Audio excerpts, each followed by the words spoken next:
It's easy to blame the people involved. It's easy to say, oh, you investors, you should have known better. Like, you should have looked more closely. But the hype machine is powerful. The magazine covers are powerful. Maybe if enough people don't want to dig deep enough, because we all want to believe, we'll prop them up, we'll put them on the cover of magazines, and they can just plow forward, and maybe eventually they'll make it, or maybe not. But there definitely is a public hunger for that kind of celebrity. Nearly a year before the journal's expose, John Ioannidis published a critique of Theranos and other well-funded healthcare startups for a lack of peer-reviewed data and for keeping their intellectual property too close to the vest. Theranos had published practically nothing. That they had a couple of papers, but they were not relevant to their technologies. So there are several unicorns out there with very high valuations, with very little or no evidence that is supported by peer-reviewed publications. Why is peer-reviewed publication so important in your opinion? This is how science is run. This is how we can put trust that something has merit, that something is real, that something can be scrutinized by other scientists and be proven, or at least sustain some criticism and show that it is relatively bulletproof. Holmes' sleight of hand didn't go entirely unnoticed. Fortune's editorial team did note limits to their account. Have this sentence in the original piece that was published in June of 2014. It said, quote, precisely how Theranos accomplishes all of these amazing feats is a trade secret. So what does a journalist do from there?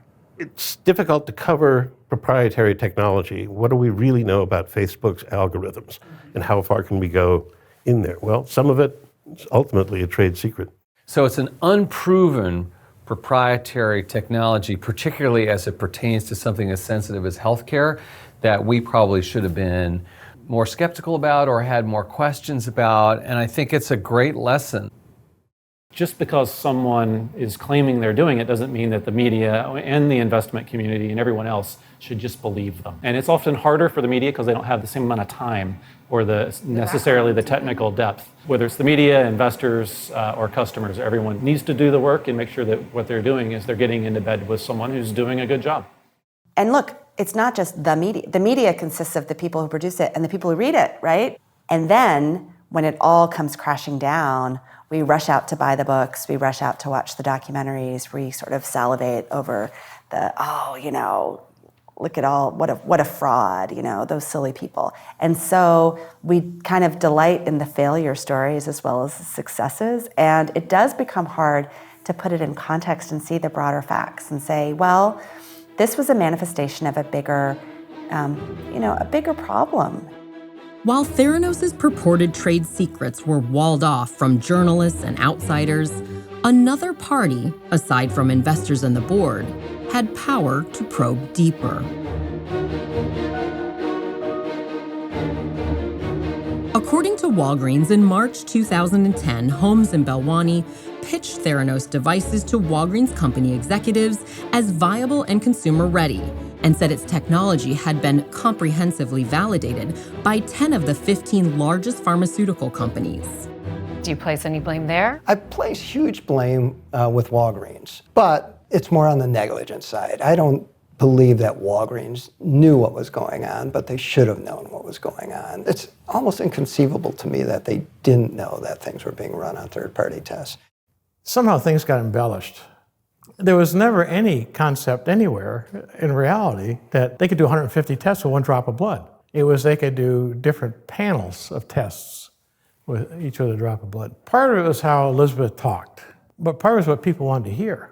Wow, this is amazing, But the truth was, rather than getting 3 or 4 vials of blood taken, it would be a very small sample. And in fact, the sample could be normally a finger prick, and you could just get the drop of blood, let's say off your thumb or whatever, and have no need to poke a vein. So there's a lot of good things to it, but somehow the one drop of blood, that's what got put in the machine. But to do the whole panel, 150, probably would have taken 25, 30 drops of blood.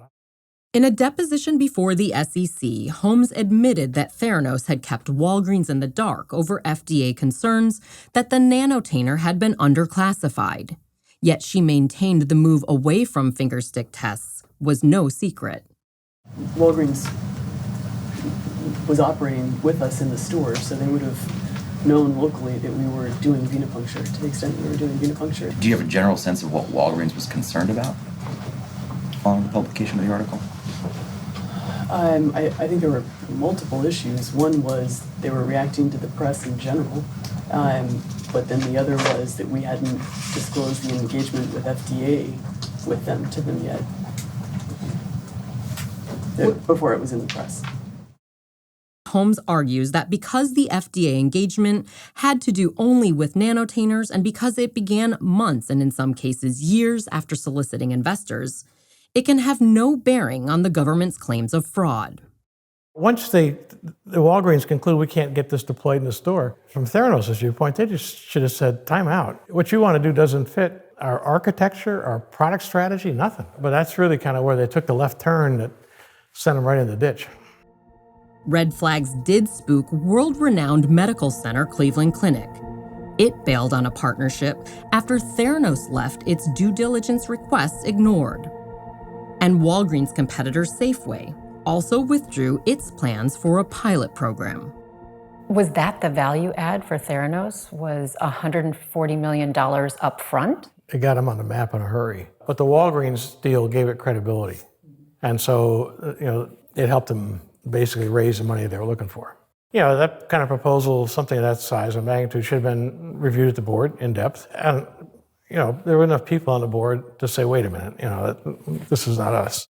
In deposition testimony, board member Schultz and retired U.S. Navy Admiral Gary Ruffhead said they did not question Holmes or anyone else at Theranos once public concerns were raised about Theranos' use of third-party technology.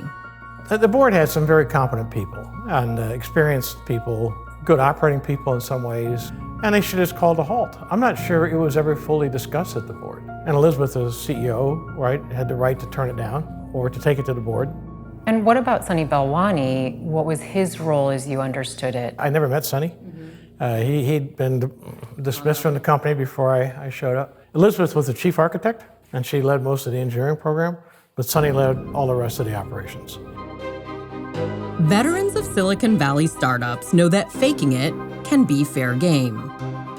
Many of these companies start an idea, they think that they have it, actually they don't, but they hope that they will develop the working idea while they're pursuing it. And they have that expectation that let's go ahead and it will kind of get itself together and it will be successful. This is not fraud. I mean, this could be seen as visionary. The distinction between fraud and visionary is very subtle here. These high-risk, high-reward gambles have been taken by some of the most famous visionaries, and even the inventor who inspired Holmes' first prototype, Thomas Edison. He was the original fake-it-till-you-make-it guy. Now, he was different than Elizabeth Holmes in that he ultimately did make it. He was an inventor who got it right. And along the way, when he was having trouble with the incandescent light bulb, he didn't let anybody in on that. He faked demonstrations. He was not so dissimilar from other famous people in Silicon Valley, like, say, Steve Jobs, who was a notorious liar, but also a great storyteller. So she is in that tradition, and that's what makes Elizabeth Holmes interesting. Was she an out-and-out fraud, or was she, just in the great tradition of Thomas Edison and Steve Jobs, faking it till she made it? And it could sort of be a little bit both. She's part of a tradition of fake it till you make it, which to some extent is celebrated in Silicon Valley, but not so much when it comes to medical devices that can actually affect the health of people. Is there a certain point with respect to Theranos where you say that's where things went wrong? I think that there was a gradient going down the tubes.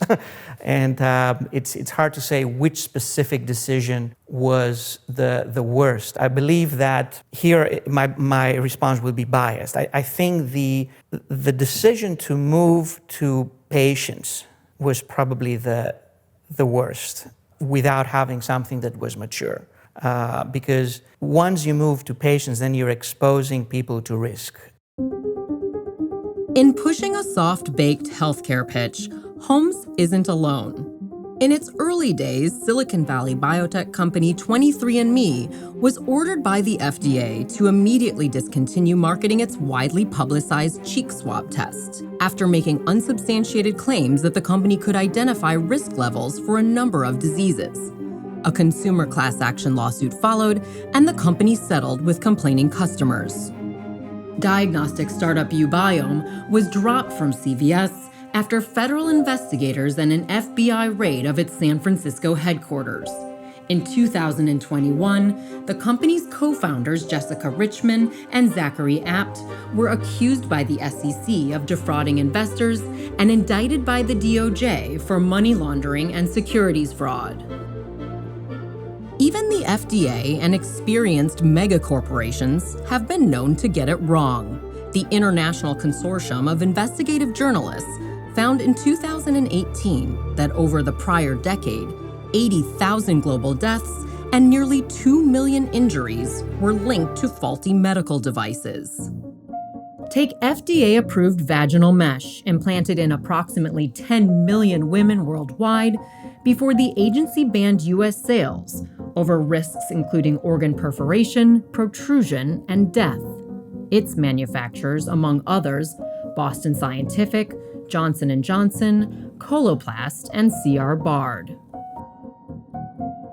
And healthcare giant Bayer was forced by the FDA to restrict sales of its permanent birth control device Essure after reported complications involving device migration and death.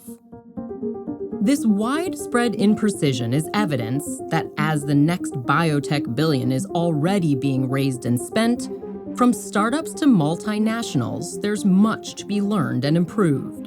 Elizabeth Holmes was made possible by a broader culture, and her downfall and the attention given to it is also a reflection of the broader culture. There still are investors out there hunting down, who's the next bright young person, man or woman, who's going to have the world-changing product. Hi everybody, Alexis Keenan here. Yahoo Finance wants to extend a huge thank you for watching our YouTube channel and to tell you that there's a lot more here that you can check out, including Yahoo Finance's very first documentary film, Valley of Hype. It's a deep dive into Silicon Valley's startup culture and the embattled biotech founder, Elizabeth Holmes. You can watch that right here starting August 30th, and don't forget to hit your subscribe button.